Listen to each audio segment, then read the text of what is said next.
Hemos estado viendo en la carta a los Hebreos, estamos ya en el capítulo 9, y el capítulo 9 empieza diciendo: ahora bien, el primer pacto tenía ordenanzas de culto y un santuario terrenal, y es ahí donde estamos ahorita.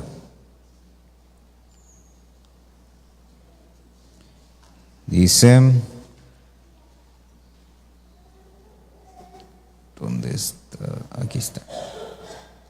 Segundo libro de Crónicas, capítulo 12 y verso 7.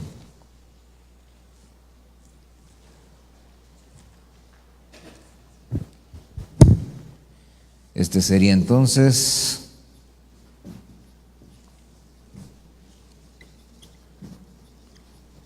el culto y el santuario. Y la segunda enseñanza. Dice entonces: cuando el Señor vio que se habían humillado, vino la palabra del Señor a Semaías diciendo: se han humillado, no los destruiré, sino que les concederé cierta libertad, y mi furor no se derramará sobre Jerusalén por medio de Sisac, pero serán siervos de Sisac para que aprendan la diferencia entre servirme a mí y servir a los reinos de los países. Amén. Padre, en el nombre de Jesús, añade bendición a tu palabra y háblanos en esta hora, Señor. Te rogamos y te suplicamos, Señor, que nos abras tu escritura, Señor, que nos permitas, Señor, indagar en ella, escudriñarla, Señor, ser edificados, Señor, a través de ese estudio, Señor, en el nombre de Jesús. Te rogamos, mi Dios, que todo estorbo, Señor, en el ambiente, que todo estorbo en los aires, Señor, sea removido en esta hora, en el nombre poderoso de Jesús. Te rogamos y te suplicamos, Padre bendito, que nos permitas en esta hora ser bendecidos, Señor, con la lluvia temprana, la lluvia tardía. Que nos bendigas, Señor, colocando pan y semillas, Señor, en nuestras manos, de tal manera que podamos ser sustentados, Señor, en nuestro espíritu, en nuestra alma y aún en nuestro cuerpo. En el nombre poderoso de Cristo Jesús, reprendemos, Señor, todo pensamiento contrario, llevamos cautiva toda mente, Señor, y todo corazón a tu obediencia. En el nombre de Jesús declaramos, Señor, abierto nuestro oído, nuestra mente y nuestro corazón, Señor, para lo que tú quieras impartirnos en esta tarde. En el nombre poderoso de Jesús te lo pedimos todo. Te damos gracias, Señor, y bendecimos tu nombre en esta hora, en el nombre de Jesús. Te rogamos, Espíritu Santo, fluye en medio de nosotros. Fluye en medio de nosotros con unción, Señor, de tus 5 ministerios, Padre bendito, y edifícanos, Señor, preparándonos para encontrarnos contigo. En el nombre de Jesús, gracias, Señor. Amén, Señor, y amén. Gloria a Dios. Muy bien. Estuvimos hablando desde el viernes acerca del servicio, del altar, y de cómo los sacerdotes, su función principal era ministrar delante del Señor de distintas maneras. Y tal vez el último pasaje, creo yo, que habíamos leído era este, y le dimos ahí una pasadita. Una de las cosas que vimos es que es terrible cuando uno lee, porque no es la única vez en la que el Señor le dice al pueblo de Israel: ¿sabes qué? Te voy a dejar vivos unos cuantos enemigos para que te hagan la vida imposible. Y es bien tremendo, porque cuando entran a la tierra prometida, fíjese que había, creo que eran 39 reyes, y había que sojuzgar a todos esos reyes. Sin embargo, debido a la rebelión, debido a la dureza del pueblo de Israel, viene el Señor y dice: ¿sabes qué? A todos tus enemigos los voy a echar de delante de ti, menos a 7. Hay 7 que esos ahí van a estar, esos van a quedar ahí para que cada vez que te rebeles, cada vez que te endurezcas, entonces yo los voy a utilizar para hacerte volver. Y de ahí quedan los madianitas y algunas otras tribus ahí alrededor de Israel. Entonces acá en el libro de los Reyes, dice el Señor, vio que se habían humillado después de las palabras del profeta. Entonces vuelve a mandar el Señor al profeta y le dice: mira, ya vi que se humillaron, entonces ya no los voy a destruir. Hasta ahí la palabra es buena, ¿verdad? Porque si dice el Señor: te voy a destruir, y luego el Señor cambia y dice: ¿sabes qué? Ya lo pensé, ya vi que te humillaste, ya no te voy a destruir, y hasta ahí la palabra es buena. Pero les dice, diles que les voy a conceder no una libertad completa, sino que les voy a dar cierta libertad, no van a ser completamente libres. Mi furor no se va a derramar sobre Jerusalén por medio del rey Sisac, pero eso sí, van a ser siervos de Sisac, Y voy a utilizar, se lo estoy parafraseando, voy a utilizar a Sisac para que aprendan la diferencia entre ser siervos, ¿verdad?, de los reinos de los otros países y servirme a mí. Entonces, una de las cosas que nosotros tenemos que aprender y que tenemos que entender es que una de las cosas que Dios dejó clara desde el principio cuando saca al pueblo de Israel de allá de Egipto, les dice, miren, yo los voy a sacar con dos propósitos. Uno es que me rindan culto, y por eso estamos viendo lo del culto, y la otra es que me sirvan. Entonces, por eso es que estamos viendo acerca del santuario, porque el servicio al Señor se efectuaba en el santuario. Ahora fíjese entonces, porque de pronto hay enemigos que el Señor los deja en nuestra vida y que no los va a quitar, no los va a quitar hasta que nosotros entendamos cuál es el servicio que tenemos que prestar delante del Señor. En la Biblia el servicio nosotros lo vamos a ver representado en el sacerdocio. Y ese sacerdocio en 24 órdenes sacerdotales. Y bueno, más adelante vamos a hablar de esas 24 órdenes. Pero fíjese entonces, porque dice entonces, acompáñeme a Números capítulo 3.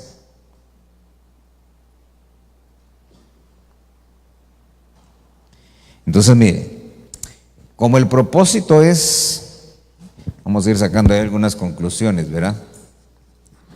Aprender, ¿verdad? Aprender la diferencia entre el servicio a Dios y el servicio, vamos a ponerlo así, al mundo, ¿verdad?, a las otras cosas.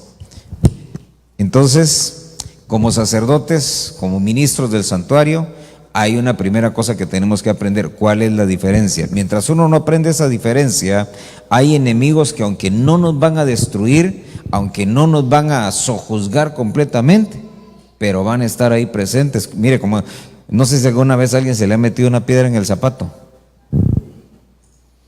pero que está usted, ¿qué le digo yo? Imagínese usted que usted está en en una reunión, pues, y ahí todos están arreglados, está todo apretado, vaya, aquí en la iglesia, y trae la piedra en el zapato, y dice usted, ¿cómo hago para quitarme la piedra? Porque si se quita el zapato, y si se sale, dice usted, no me puedo salir tampoco. ¿Por qué? Porque estamos en los dones ahorita. Entonces, esa incomodidad que se siente, hermano, es precisamente la que el Señor quería provocarle al pueblo de Israel con esa situación. Entonces, mire, porque tenemos que aprender nosotros, para quitarnos algunas incomodidades, ¿verdad?, de nuestra vida, aprender cuál es la diferencia y por qué razón hay que servir al Señor. Dice Números capítulo 3, verso 5.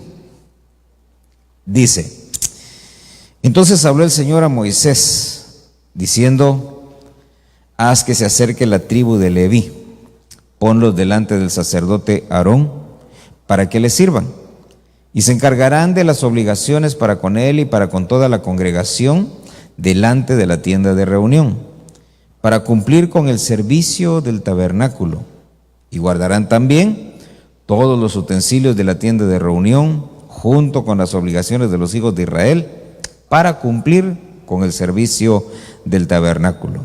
Entonces, fíjese que el servicio, o como dicen otras versiones, el rito, ¿verdad?, sacerdotal, tenía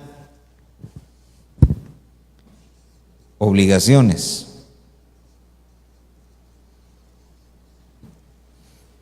Amén. Y eso es importante que nosotros lo entendamos también. Fíjese que aunque el servicio es algo voluntario, fíjese pues, porque a nadie por ejemplo, yo no he ido con nadie a decirle, hey, sirva. No, hermano, es que no, yo le estoy diciendo que sirva ya, sino que siempre es voluntario, ¿sí? Bueno, pero una vez o toda vez que yo ya acepté servir, ya no es cuando yo quiera. Amén. Sino que yo, una vez que acepto, se convierte Por eso es que es voluntario, ¿verdad? Por eso es que lo voluntario que es que viene y pregunta, ¿verdad? Hermano, mire, yo veo que unos que vienen arregladitos y que ministran y que hacen y qué hay que hacer para ser parte de eso y todo. No, pues si usted quiere lo remitimos ahí con un equipo de servidores y ahí va viendo usted qué es lo que se hace y entonces ya se integra. Entonces ya depende de cada uno si va o no va, ¿verdad? Entonces, sí, hermano, mire, quiero ir, vaya, entonces vaya con la hermana fulana o con el hermano fulano, y entonces dígale que se quiere integrar al servicio, y entonces ya va usted, hermano, mire, fíjese que me quiero integrar. A partir de ahí, es una obligación, porque se está comprometiendo no con el pastor, no con el encargado del equipo, sino con el Señor. Amén. Entonces ya no es de que esta semana toca servir al equipo, pero ahora no tengo ganas. No me nace. Pero dice ahí, ya no es cuando uno quiera, sino que ya se convierte en una obligación. Por eso dice ahí, ellos se van a encargar de las obligaciones. Y fíjese eso, porque había obligaciones que eran del santuario o con el santuario, y habría obligaciones que eran con la congregación. Por eso dice ahí,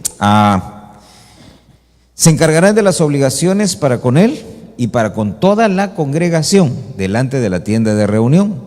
Así cumplirán, dice, con el servicio del tabernáculo.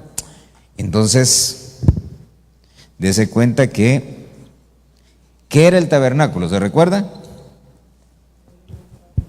El tabernáculo era la morada o la habitación que habían preparado para que Dios ahí pusiera su presencia en medio del pueblo. Entonces, si nos recordamos nosotros la gráfica que habrá del tabernáculo, ese era el tabernáculo y este que era el lugar santísimo, este era la habitación de Dios.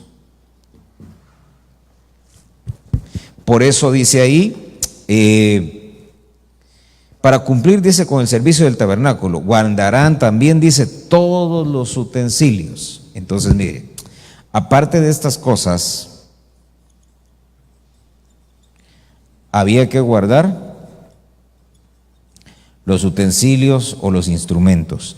Entonces, mire, aunque ahí eran utensilios, eran instrumentos de metal, de bronce, de plata, de oro, pero ahora los utensilios o los vasos, ¿verdad?, que se utilizan, somos nosotros mismos.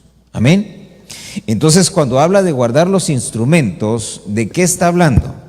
Cuando habla de guardar los utensilios, está hablando de la integridad que nosotros tenemos que tener delante de Dios, la integridad que se debe de guardar en el servicio. Fíjese que para poder tener una integridad en el servicio, lo primerito que uno debe de entender y que no se le debe de olvidar es ¿a quién se le está sirviendo? A Dios, ¿verdad?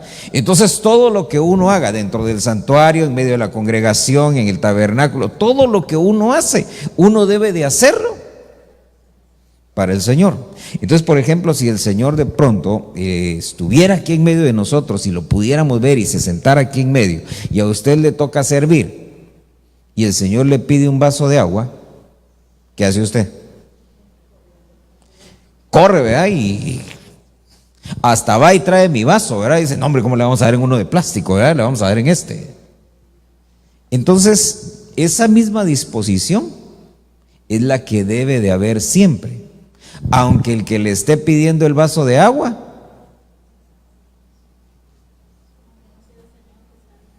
que sea cualquiera, ¿verdad? No importa quién sea, pero tiene que haber la misma disposición. Por eso, mire, estamos hablando ¿qué? De las obligaciones propias del servicio. Dice entonces ahí, acompáñenme a la primera carta de Crónicas, de Corintios, perdón, Crónicas digo yo, primera carta a los Corintios, capítulo 9.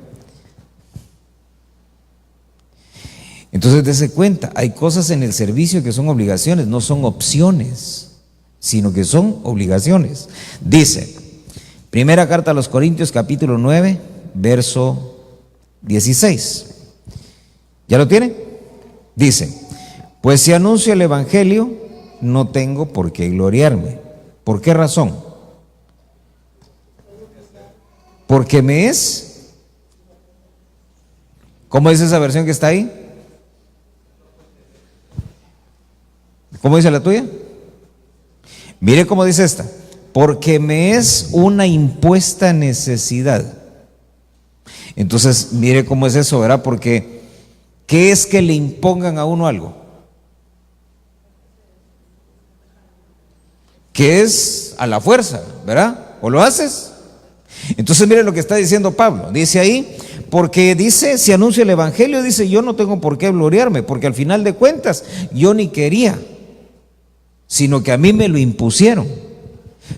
Se lo voy a poner, me retorcieron el brazo para que lo hiciera. ¿Por qué razón? Porque a él lo llamó el Señor para que cumpliera con ese ministerio. El servicio de Pablo, ¿cuál era? Cuando el Señor lo llama, le dice, mira Pablo, tú me vas a servir, vas a ir a predicar el evangelio, vas a estar delante de gente grande, vas a estar delante de reyes, vas a estar delante de gobernantes, entonces tú vas a ir y tú vas a ir a predicar. Para eso era.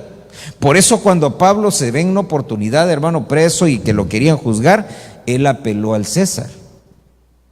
Y cuando apeló al César, ¿qué estaba apelando? A una autoridad más alta. Ahora, no lo hizo para librarse de la cárcel, sino que lo hizo porque el Señor le dijo, tú tienes que irle a predicar a gobernantes, autoridades, reyes. Por eso apeló al César.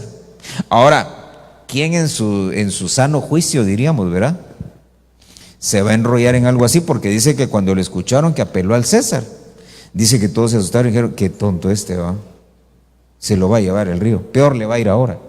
Lo que él sí sabía era para qué el Señor lo había llamado. Por eso, dése cuenta, él dice, yo predico el evangelio, ¿por qué? Porque a mí me lo impusieron, es una necesidad impuesta. De la misma manera, dentro del servicio al Señor, viene el Señor y nos impone a nosotros algunas cosas que tenemos que desarrollar. Entonces, fíjese, segunda carta o segundo libro de Crónicas, capítulo 8. Pero estábamos acá con guardar los utensilios. Entonces fíjese, los utensilios somos nosotros y cada uno de nosotros tiene que guardarse. Ahora mire, ¿cuántos somos aquí familias? O cabezas en la familia. Pues ¿cuántos somos papás, mamás, etcétera? Levante la mano. Entonces usted tiene todavía doble responsabilidad. Por un lado se tiene que guardar usted y por otro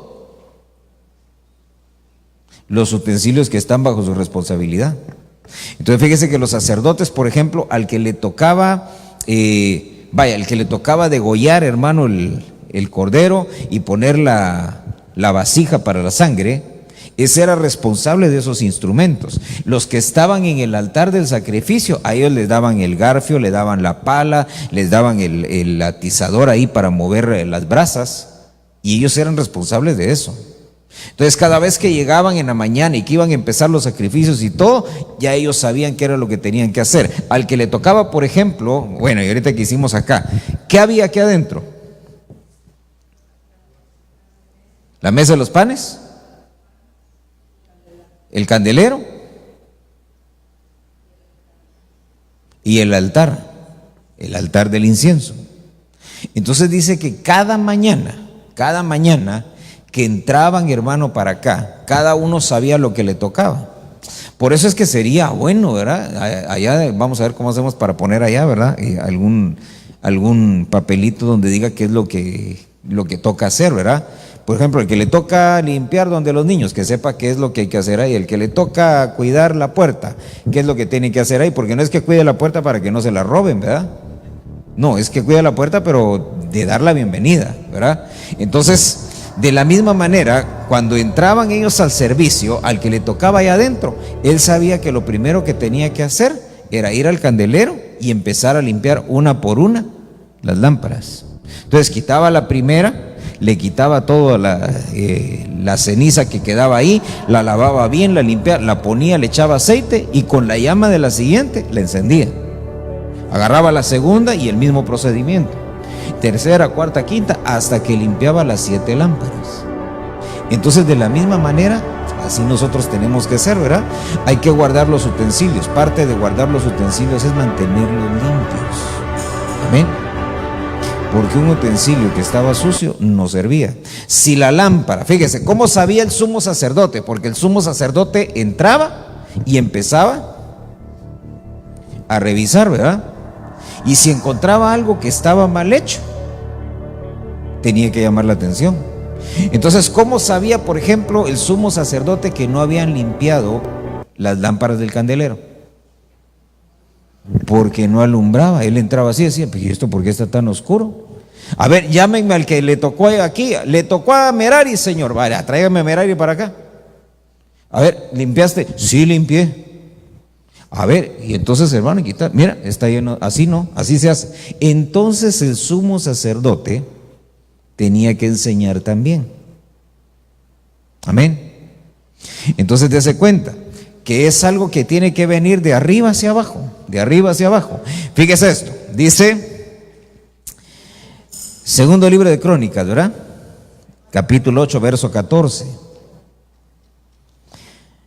Dice, conforme a las ordenanzas de su padre David, designó las clases sacerdotales en sus servicios, a los levitas en sus deberes de alabar y ministrar delante de los sacerdotes, según lo prescrito para cada día, y a los porteros por sus clases para cada puerta. ¿Por qué razón? Porque así lo había ordenado David, hombre de Dios.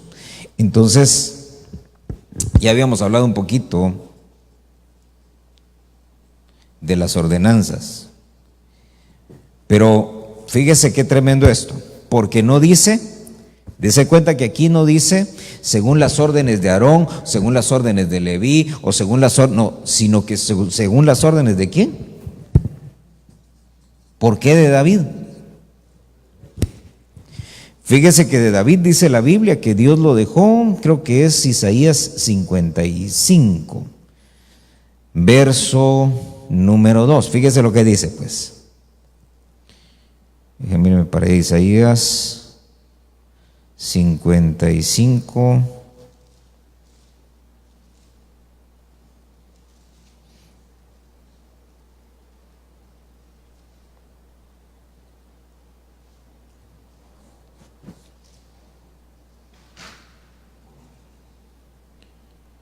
A ver, no es ese.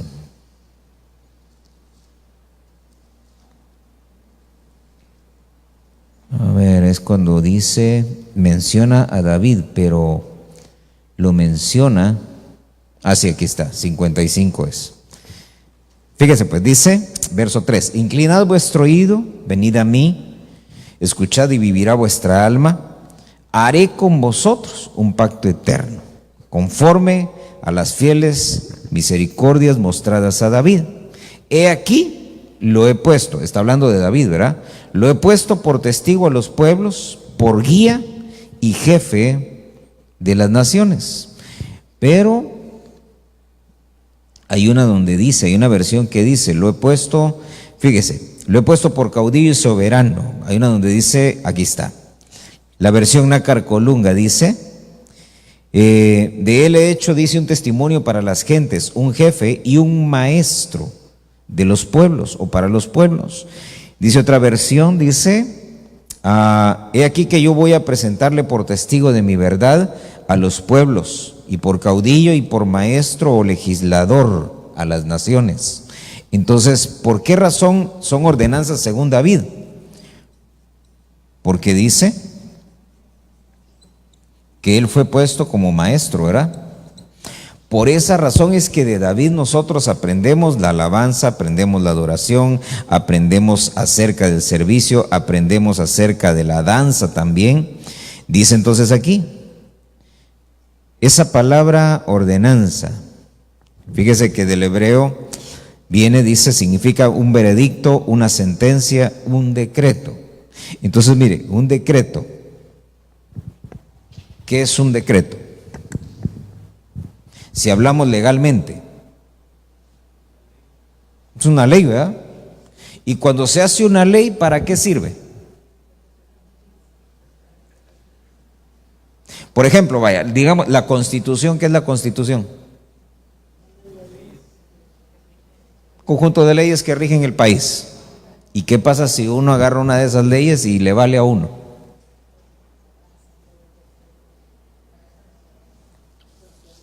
Le caen a uno encima, ¿verdad? Si lo agarran quebrando la Constitución, antes, ¿verdad? Eso era, me recuerdo, yo me cuentan, ¿verdad? Porque yo no estaba, pero me cuentan que si alguien se echaba alguna broma de la Constitución o de algún héroe nacional, vaya, de Benito Juárez o algo así, y en 5 minutos ya estaba ahí gobernación y se fue la transmisión y también se llevaban al del chiste, ¿va? ¿Por qué razón? Porque se había pasado por encima de la ley. Entonces dése cuenta que en este servicio, en el culto a Dios, en estas ordenanzas que dio David, son decretos, son veredictos, son sentencias, son cosas que nosotros tenemos que tener, ¿sabe qué? Por santas, como inviolables, vaya. No como algo que tal vez sí, tal vez no, a lo mejor lo hacemos, a lo mejor no. Hoy sí tengo ganas, ¿verdad? Mire, eso es como decir, ¿verdad? Hoy sí tengo ganas de buscar a Dios. Y que luego mañana amanezca y diga, ay no, hoy amanecí sin ganas de ser cristiano. No se puede, ¿va? Si uno es cristiano, no puede dejar de ser cristiano un día y otro sí. Ahora, vuelvo al punto entonces. Esas ordenanzas, esos mandatos que emanan de David, son precisamente para que nosotros aprendamos a servir, aprendamos a alabar. Entonces, mire lo que dice ahí. Designó las clases sacerdotales, cada una en su servicio. A los levitas en sus deberes. ¿De qué? De alabar y de ministrar. Entonces, dése cuenta que los levitas,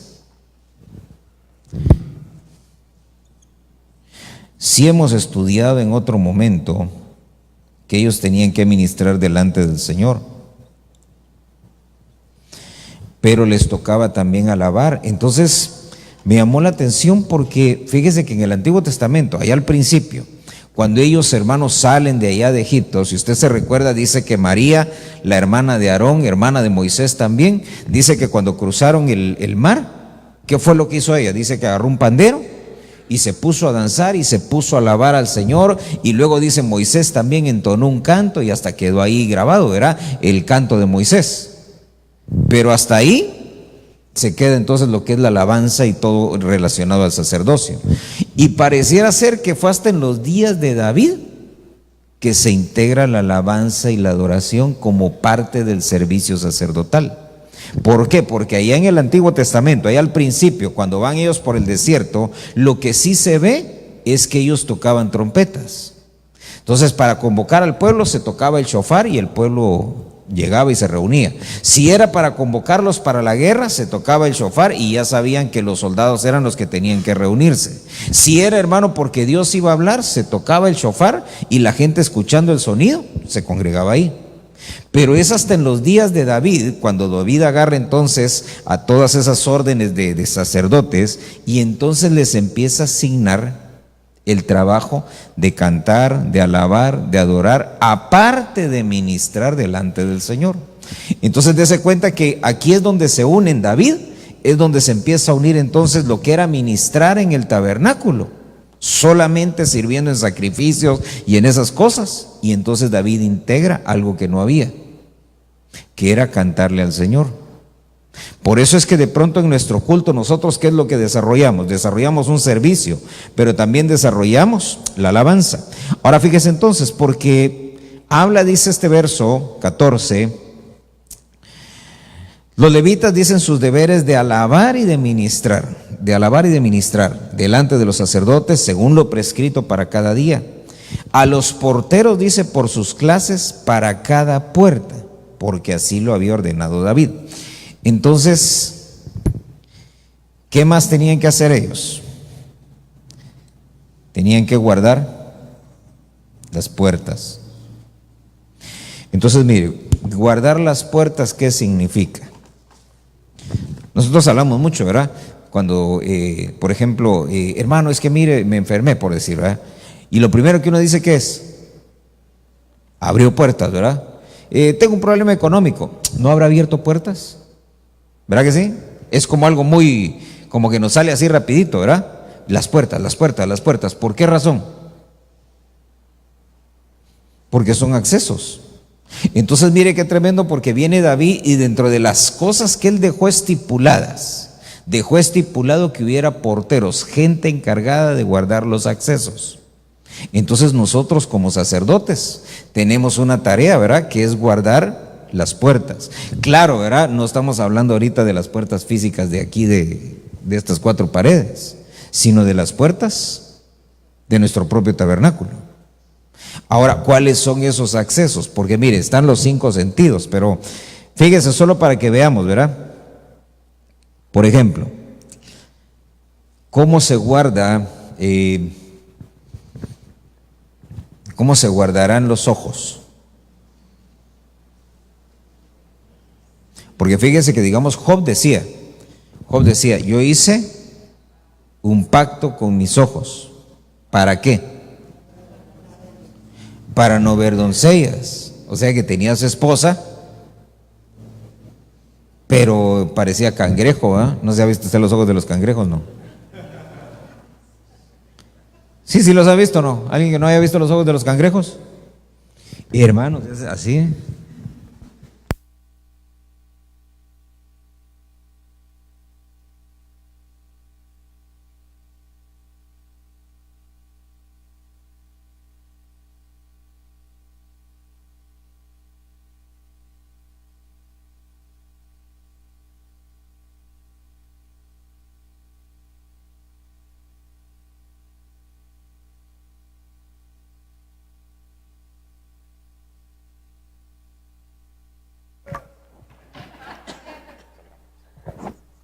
Bueno, sigamos con este parámetro.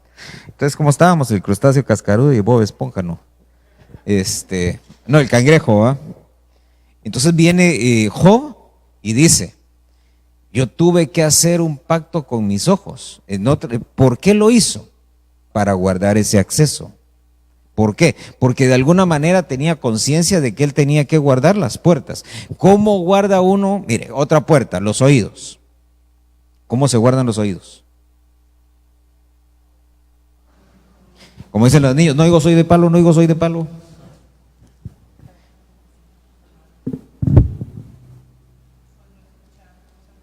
No escuchar. Entonces mire, porque eso es bien difícil, hermano.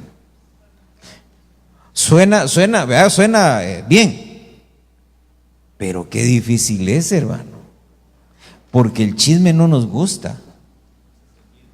¡Hala! Pero qué entretenido es, ¿verdad?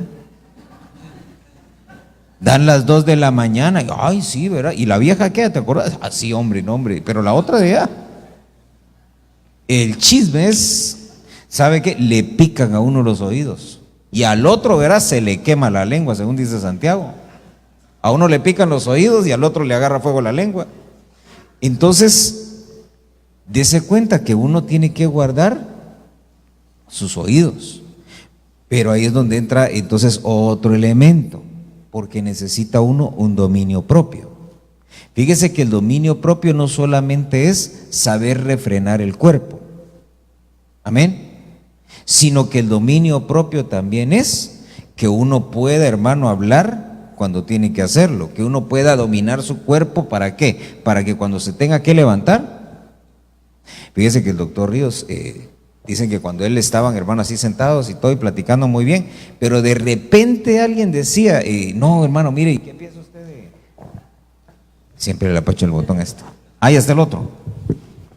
Volvió el pródigo. Bueno, entonces... y alguien empezaba a hablar de otro, entonces él se levantaba. Entonces decía, no, ya vámonos. ¿Por qué? Porque ya empezamos a hablar mal de la gente. Hermano, mire, no dejaba. Entonces ya todos sabían.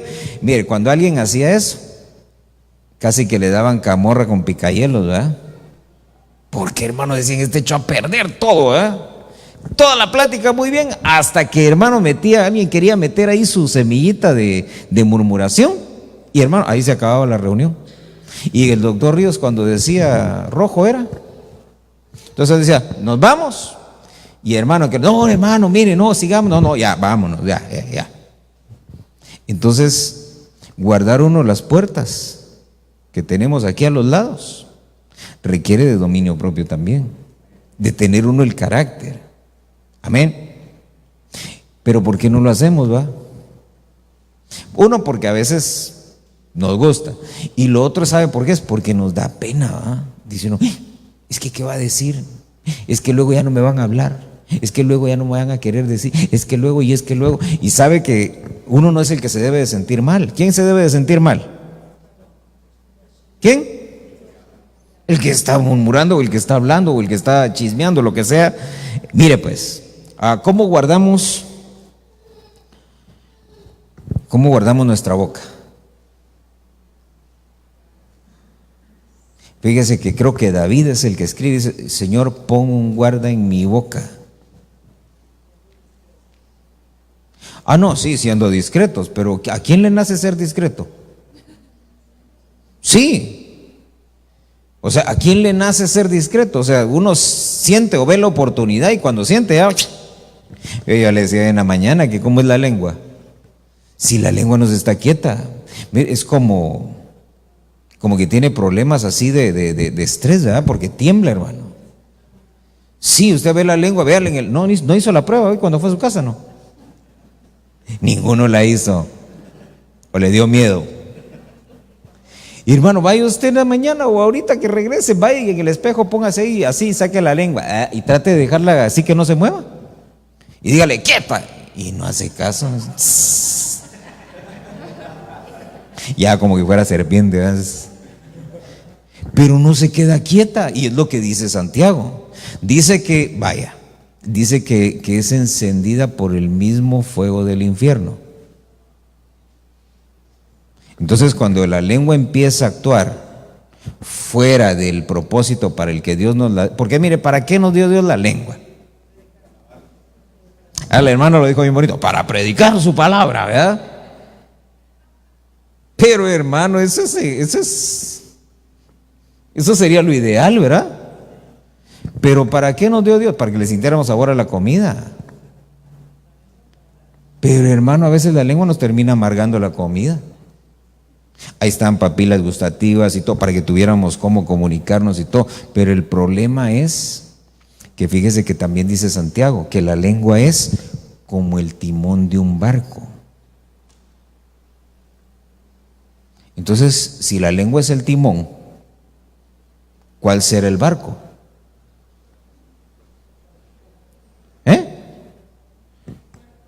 Nosotros, ¿verdad? Timoncito, mire, pero al infierno nos puede llevar. De verdad, es lo que está diciendo Santiago. Eso es un timón chiquito ahí, tan insignificante que se ve, pero nos puede llevar a la perdición. ¿Por qué? Porque hermano, con la boca se confiesa, ¿verdad? ¿Para qué dice? Para justicia. Con el corazón se cree para salvación. Pero si esta lengua no se guarda, también puede terminar apostatando, también puede terminar blasfemando. Y recuérdese que dice que la blasfemia contra el Espíritu Santo. Y entonces mire, yo a veces pienso en algunas cosas, pero mire, dice, no se va a perdonar ni en este siglo. Entonces, si dice que no se va a perdonar ni aquí ni allá, entonces hay cosas que hasta allá las van a perdonar. Porque si allá no se va a perdonar nada, ¿qué caso tendría que dijera la Biblia, verdad? Que no se va a perdonar allá. Entonces como que hay cositas que se las van a reservar a uno y hasta allá le van a completar el trámite. Por eso es que esta lengua hay que tener cuidado. Ahora mire, ¿cómo hacemos? Porque por eso tocamos el punto. ¿Cómo hacemos para guardarnos que nuestra lengüita no nos meta en líos? Yo en eso pensé en algún momento, ¿verdad? ¿Cómo será que, mire, ¿por qué David decía, pon guarda en mi boca? ¿Cómo será un guardián en la boca? No, sí, 24 horas, pero ¿cómo será? Un tapaboca, ¿verdad? Pero no puede ser físico. Entonces, mire, yo pensando en eso, pensé en lo que la hermana pensó, que poner un guardián en la boca es Lo único que podría frenar a la lengua, ¿sabe qué es?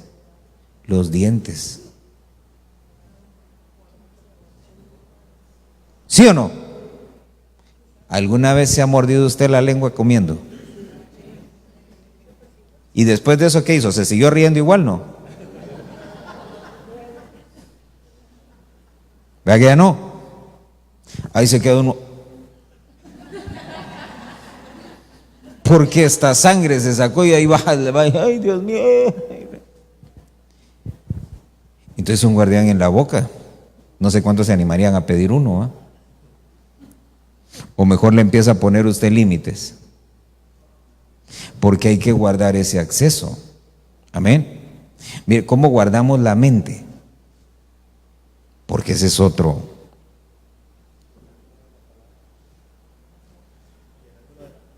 Llenando de la palabra es una forma. Pero recuérdese que a la mente, ¿qué llega?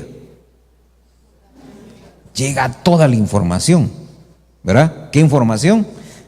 Del tacto, del oído, de la vista, de lo que uno habla. ¿Cómo hace uno para guardar? Mire, principalmente por la vista. Porque todo lo que uno ve, todo va y se guarda. Amén. Entonces, ¿cómo hacemos para guardar, verdad? Entonces hay que tener cuidado con lo que uno ve, con lo que uno oye. Amén. Mire, yo no soy antitelevisión, yo veo televisión. Y me costó quitarme algunos, porque a mí me gustaba CSI Miami, CSI Nueva York, CSI el mundo entero, ¿verdad? Sí, hermano, porque detrás de uno le sacaban otro. Y entonces ya decía uno, ¡ay, Dios mío! Ahora es los martes, los jueves, los viernes, y ya corriendo uno salía del culto para irse a sentar a ver CSI, ¿verdad? Pero hermano, toda la información que uno va metiendo. Y me costó migrar de esos gustos a otro, porque mire, el problema es que a veces nosotros queremos extirpar. Y lo que tenemos que hacer en algunos casos es sustituir, cambiar, porque el evangelio no es, hermano, el evangelio no es de cortar. Por eso el cuerpo del Señor, se recuerda que estaba profetizado, que no lo iban a quebrar ninguno de sus huesos, no lo iban a desmembrar. Amén. ¿Por qué razón? Porque el evangelio no es eso. Si no, pequé con la mano, ahora con el pie, y la lengua, ¿y cómo vamos a llegar allá?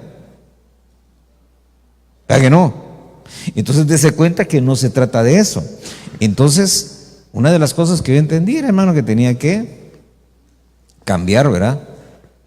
Migrar, hermano, algunas cosas y tratar de regular el tiempo, hermano, de no meterme tanto en eso. Y creo que más o menos lo logré. Va a decir usted, de verdad. Le digo que casi lo logré, de vez en cuando cae uno en la tentación. Vamos a ver a Horacio, a ver qué está haciendo. Amén. Entonces, mire, hay que guardar nosotros todas las puertas. Por eso dice ahí que David ordenó que hubiera porteros. ¿Por qué David habrá ordenado eso? Me pregunté yo y me recordé de Betsabé. ¿Cuál fue el problema de él? Mire pues, segundo libro de Crónicas 34.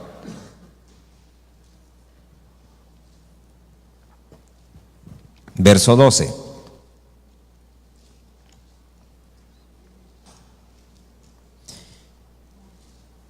Dice, los hombres hicieron el trabajo fielmente. Fíjese pues, ¿por qué pudieron hacer fielmente el trabajo? Dice, con estos capataces sobre ellos para dirigirlos. Jahat y Abdías, levitas de los hijos de Merari, y Zacarías y Mesulam de los hijos de Coat y de los levitas, todos los que eran hábiles con instrumentos musicales. También estaban, dice, sobre los cargadores, y dirigían a todos los obreros de trabajo en trabajo. Y algunos de los levitas eran escribas, oficiales y porteros. Ahora mire entonces, porque esos son los oficios sacerdotales, pero el primero que me llama la atención dice que ellos pudieron hacer el trabajo fielmente. ¿Por qué razón? Porque tenían capataces. ¿Qué es un capataz? El que manda, él dice, arriba es arriba y abajo es abajo. Suban, suban, traigan, traigan, y nadie dice nada. Entonces dice que nombró capataces de los mismos levitas. Entonces dentro de esos estaban los primeros dos, eran hijos de Merari. Parece que se estuviera riendo, ¿verdad? Si leemos la H, Jahat, bueno. Y el otro es Abdías. El primero significa unidad y el otro significa servir a Jehová. Entonces, dice que de Merari había dos. Jahat y el otro era Abdías, ¿verdad? Uno significa unidad y el otro servir a Jehová. ¿Cuál es el mensaje? Está fácil, ¿verdad? Tenemos que tener dos capataces que como trabajan juntos, ¿verdad? Si usted los junta, ¿qué dice ahí? Servir a Jehová en unidad. Entonces eso quiere decir que tenemos que desarrollar ese espíritu de unidad, de sinergia, de hacer todos juntos, de que todos colaboremos, de que tengamos un mismo espíritu. De los otros capataces, fíjese, dice, eran hijos de Coat. ¿Quiénes eran los hijos de Coat? Era Zacarías y Mesulam.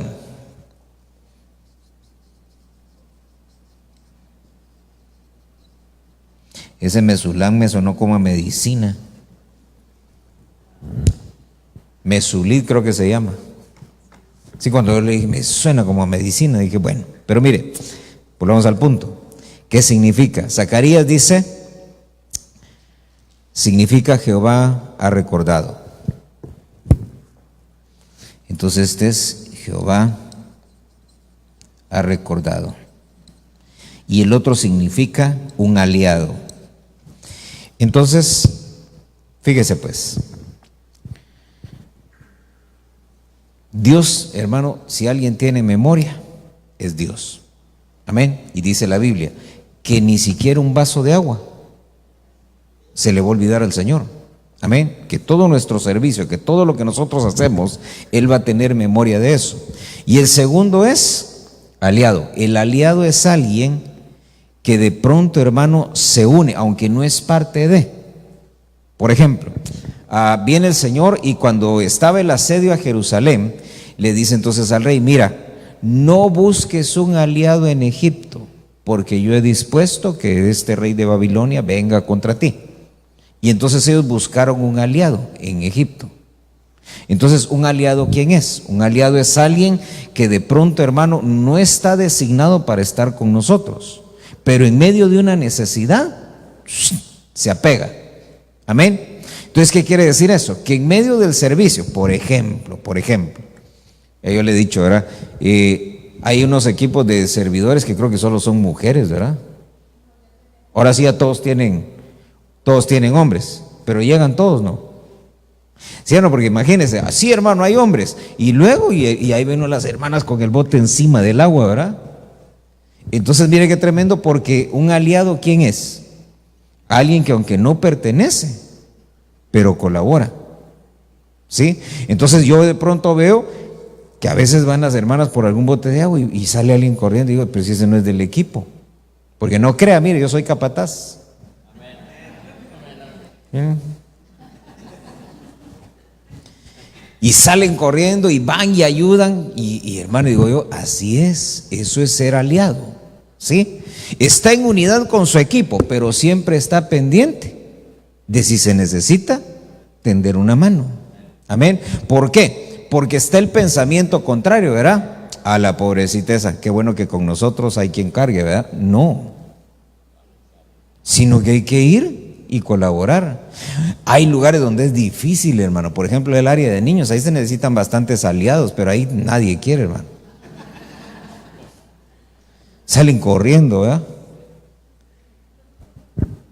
Sí, pero se necesitan. Entonces, miren, los capataces eran los que se encargaban de que todo el trabajo se realizara.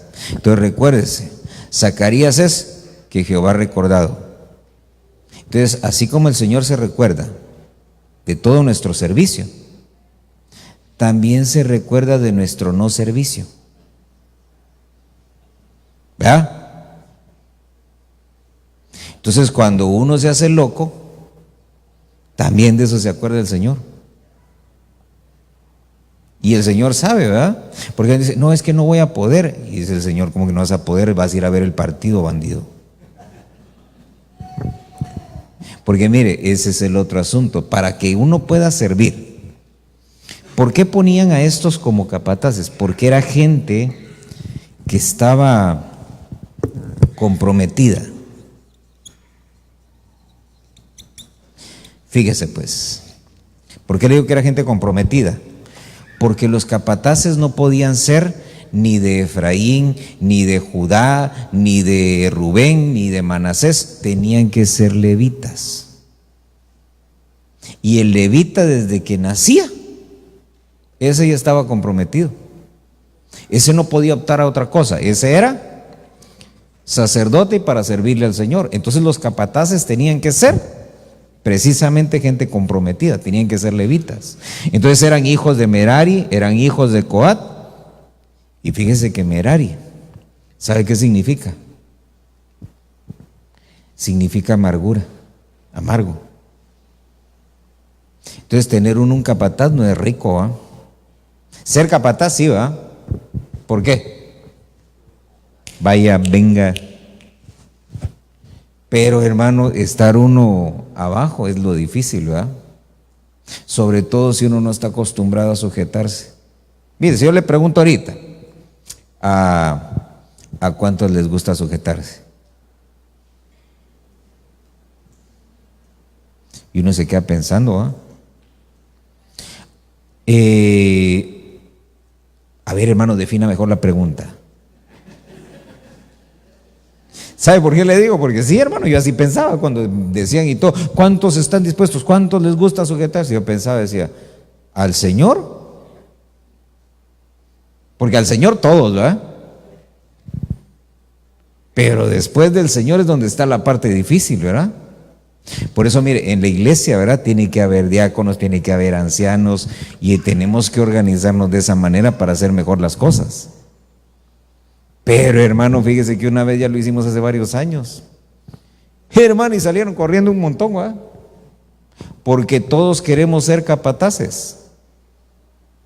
Entonces, cuando uno no acepta los capataces, uno se amarga. Porque Merari es amargura. Entonces, el que está a la par suya, dígale, hay que aprender a sujetarnos, a reconocer las autoridades, a reconocer las delegaciones. ¿Sabe por qué? Porque hay bendición en eso. Hay bendición en eso. ¿Sabe que de pronto digo yo, Dios mío, todo lo que Dios, hermano, ha permitido que tengamos aquí para buscarlo y todo, pero yo no creo que sea solo para nosotros, ¿verdad? ¿O sí? Yo creo que debe haber más gente, hermano, que tiene necesidad de escuchar y todo, pero el asunto es que no tenemos la infraestructura humana para atender esa cantidad de gente. Mire, ¿cuántas sillas cabrán aquí?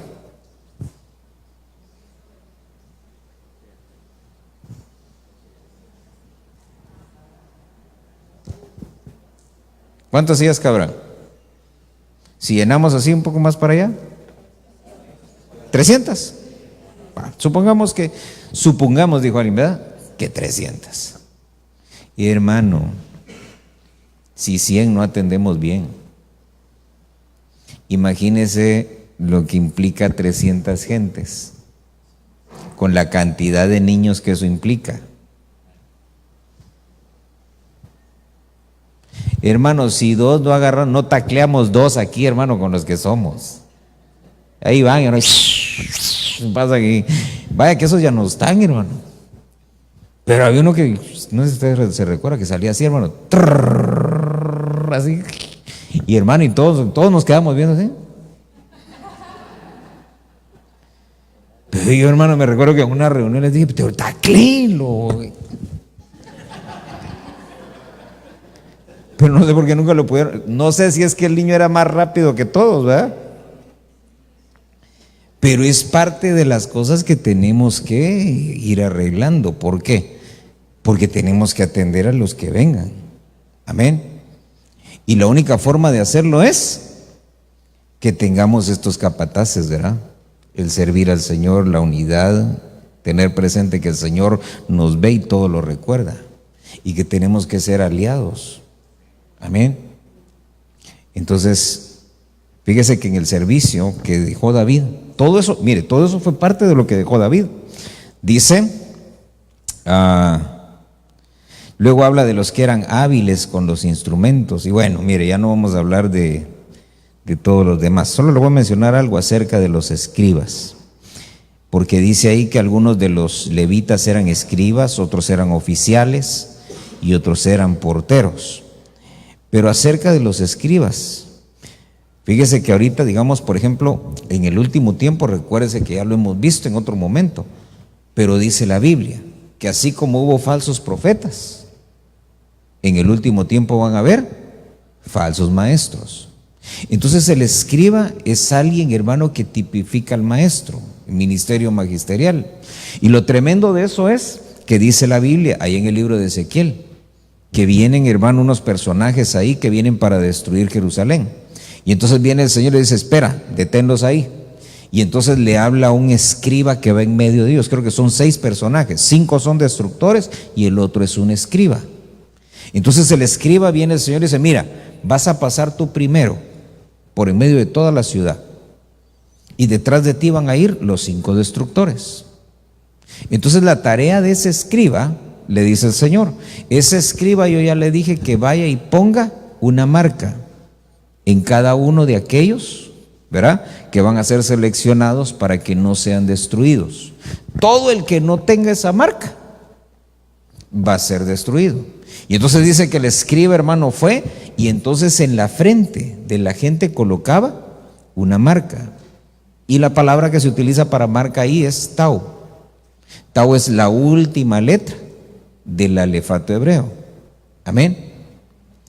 Y lo tremendo de eso es que no les pusieron a todos, sino que ponen las características ahí. Entonces viene y le dice, mira, todos aquellos que gimen, todos aquellos que se angustian por las cosas terribles que están pasando, a eso les vas a poner la marca. ¿Por qué razón? Porque a los otros les vale. Para ponerlo en buen mexicano, ¿eh? Entonces no podemos ser indiferentes, porque si somos indiferentes, va a pasar el escriba y, hermano, nos vamos a quedar. No es la señal de la Santa Cruz, no vaya a pensar usted, sino que es una marca que pone el Espíritu Santo. Por eso, mire, la función del escriba, entonces, la función del ministerio magisterial, entre otras, ¿cuál es? Sellar, ¿verdad? Poner una marca. ¿Para qué? Para que cuando vengan los destructores se pasen de largo. Se recuerda que así fue allá en Egipto.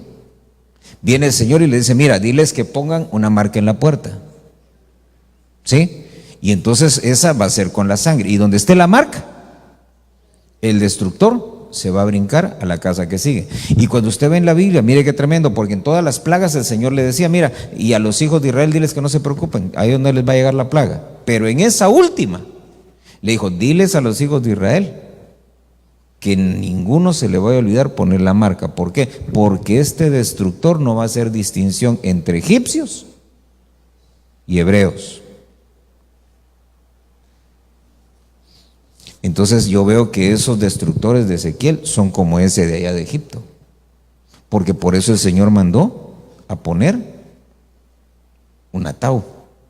Entonces esa atao que pone el escriba es la del entendimiento, porque mire, una cosa es que uno oiga, que uno escuche, que uno lo aprenda. Yo le contaba, ¿verdad?, cómo me bajó de la moto un profesor en la universidad, porque, hermano, a mí me gustaba levantar la mano, ¿verdad? Y tal cosa, yo levantaba la mano. Y tal cosa, yo decía, para que me den mis 10 puntos de participación, ¿verdad? Hasta que una de esas me dijo, ya, mire, ya no levante la mano, hombre. Otro. Y no sé qué cara habré hecho yo, tal vez ese fue mi error, ¿va? Y entonces digo, se me quedó viendo y después, vaya pues, me dijo, le voy a decir por qué no. Es que yo sé que usted se sabe la respuesta. El problema es que no le entiende. Y hermano, no me dieron ganas de volver a la clase, pero tuve que regresar, ¿va? Sí, hermano, me bajó de la moto, ¿verdad? Entonces, el escriba, ¿qué es lo que hace? Dar ese entendimiento, ¿sí? Porque, hermano, mira, hay gente que se sabe un montón de versículos de la Biblia, pero pregúntales a ver si los entiende. El que habita el abrigo del Altísimo morará bajo la sombra del Omnipotente. Diré yo a Jehová, esperanza mía y castillo mío, mi Dios en quien confiaré. Y usted le pregunta al que se lo sabe así, dice, no, sí, ahí la protección del Señor y todo. No, ahí está la cuadridimensión de Dios metida, pero no lo entiende. Y aunque usted se lo trate de explicar, no lo entiende. ¿Por qué? Necesita la marquita ahí, ¿verdad? Entonces, eso es lo que hace el ministerio magisterial. Amén. Entonces, digamos, la otra semana que viene, por cierto, ¿verdad? Tenemos la visita de un ministerio magisterial. Entonces, ¿qué es lo que hay que aprovechar? Decir, Señor, ya que traes ese ministerio, ¿verdad? Que el escriba nos deje de una vez talladito para que empecemos a entender más allá de lo que hemos podido entender, que podamos indagar más allá de lo que hemos podido indagar. Amén. Cierre tus ojos, vamos a orar y vamos a ministrar la cena del Señor. Padre, en el nombre de Jesús, te damos gracias, Señor. Tú eres bueno, tú eres fiel. Y tenemos necesidad, Señor, de que tú ministres nuestras vidas. Tenemos necesidad de que nos des entendimiento y que pongas en nosotros el querer como el hacer.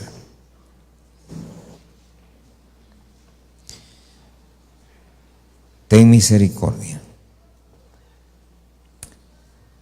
Espíritu Santo, redarguye nuestras vidas, nuestros corazones. Muéstranos y revélanos, Señor, nuestro pecado, para que podamos arrepentirnos. Señor, tú conoces nuestra vida. Y te rogamos en esta hora que nos perdones, Señor, nuestras transgresiones, nuestros pecados, nuestras iniquidades y aún las iniquidades de nuestros padres, de nuestros gobernantes, Señor. La insensatez, Señor, de nuestros gobernantes. En el nombre de Jesús te pedimos perdón por eso. Te rogamos que tengas misericordia, que sanes, Señor, la tierra en la que nos has plantado. En el nombre poderoso de Cristo Jesús. Queremos cumplir, Señor, con nuestro servicio, con el compromiso que hemos adquirido delante de ti, Señor. En el nombre poderoso de Jesús. Mientras mis hermanos traen del pan y del vino, ahí con tus ojos cerrados medita en tu corazón y ponte a cuentas con el Señor, confesando todo aquello que el Espíritu Santo te indique. No solamente lo que tú piensas, sino lo que el Espíritu te indica.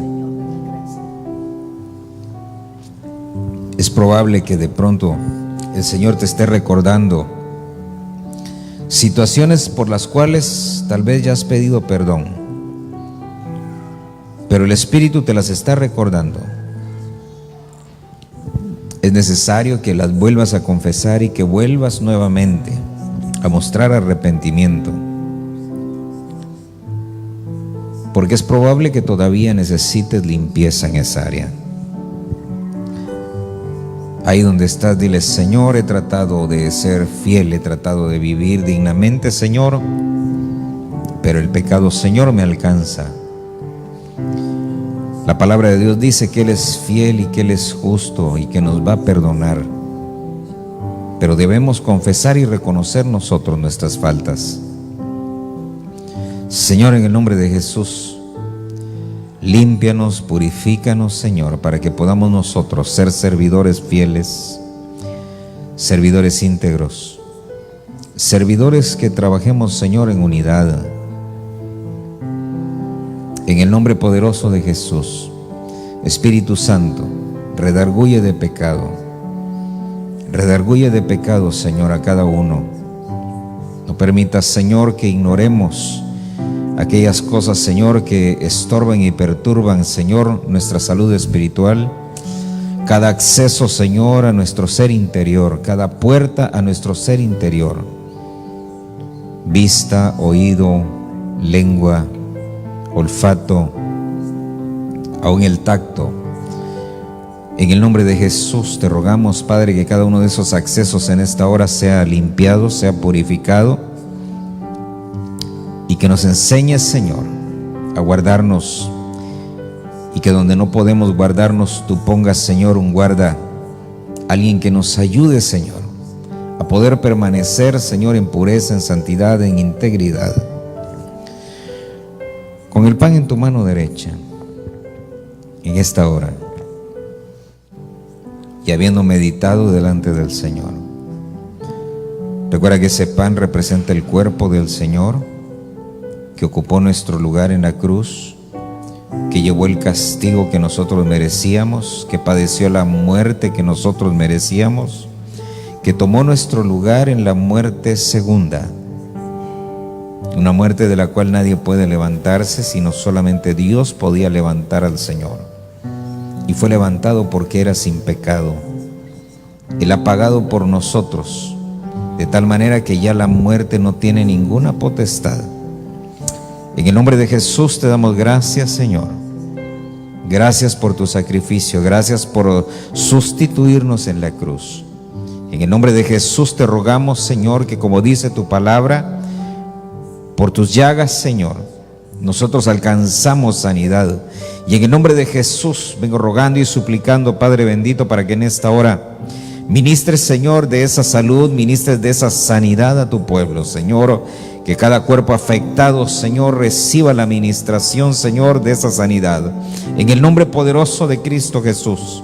Te damos gracias, Señor, porque padeciste en tu cuerpo, Señor, dolor, padeciste en tu cuerpo, Señor, sufrimiento, padeciste, Señor, hemorragias, todo para que nosotros, Señor, pudiéramos alcanzar la ministración para nuestros cuerpos. En el nombre de Jesús, gracias, Señor, por tomar nuestro lugar. Por la fe nos hacemos uno contigo en tus padecimientos al comer del pan. En el nombre de Jesús, comamos del pan en esta hora.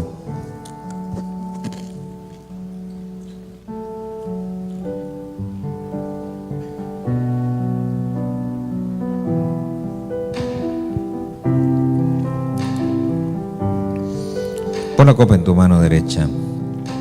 Esa copa representa la sangre del Señor Jesús, que fue derramada por nosotros, para que todo pecado sea borrado, toda iniquidad sea borrada, toda transgresión sea borrada, para que no haya memoria de todas nuestras faltas. Y en el nombre de Jesús, mi Dios, en esta hora te rogamos, ten misericordia, lávanos con la sangre del Cordero. Te rogamos que purifiques, Señor, nuestros miembros, Señor. Y aunque ya no los prestamos al pecado, Señor, pero somos alcanzados por el pecado, y por eso te rogamos, Señor, que limpies y purifiques nuestros miembros, Señor, en el nombre poderoso de Cristo Jesús. Te ruego en esta hora, Señor, que ministres, Señor, a tu pueblo, a cada uno de nosotros, aún hasta la genética, Señor, en el nombre de Jesús. Toda corrupción genética, Señor, destrúyela. Escribe, Señor, un nuevo código, Señor, en el nombre de Jesús. Escribe un nuevo código, Padre bendito, te lo suplicamos, donde haya corrupción, para que podamos, Señor, vivir y servirte, Señor, con la salud que tú nos das. En el nombre de Jesús, lávanos, Señor, con la sangre preciosa del Cordero. Borra, Señor, de una vez y para siempre, Señor, todo pecado, toda transgresión, toda iniquidad. En el nombre poderoso de Cristo Jesús, te damos gracias, Señor. Nos hacemos uno contigo, Señor Jesús, en tu resurrección. En el nombre de Jesús, bebamos de la copa en esta hora.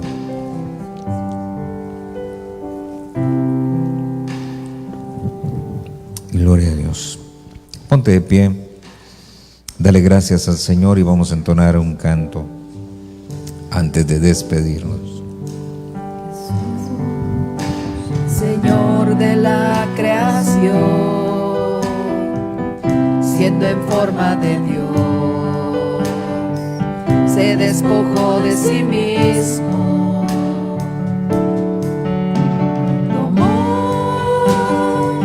la semejanza de hombre, y siendo puro y sin mancha, entre nosotros vivió. Mismo se humilló, tomando forma de siervo, hasta su vida entregar, y en una cruz terminar. Mas Dios a lo sumo lo exaltó, y su nombre engrandeció, para que ante su autoridad toda rodilla se doble y toda lengua confiese que Jesús es el Señor. Mas Dios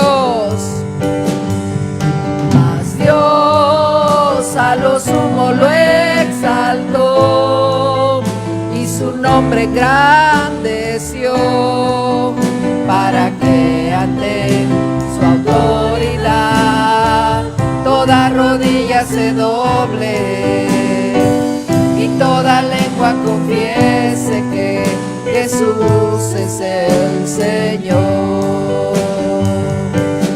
El Señor, el Señor, el Señor.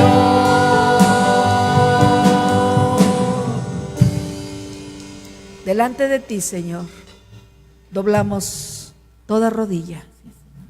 Tú te hiciste siervo, Señor. Aprendemos de ti mansedumbre y humildad para cumplir con ese propósito.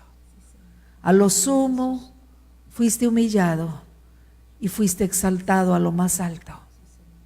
Tenemos que entender que el camino para la exaltación es la humillación.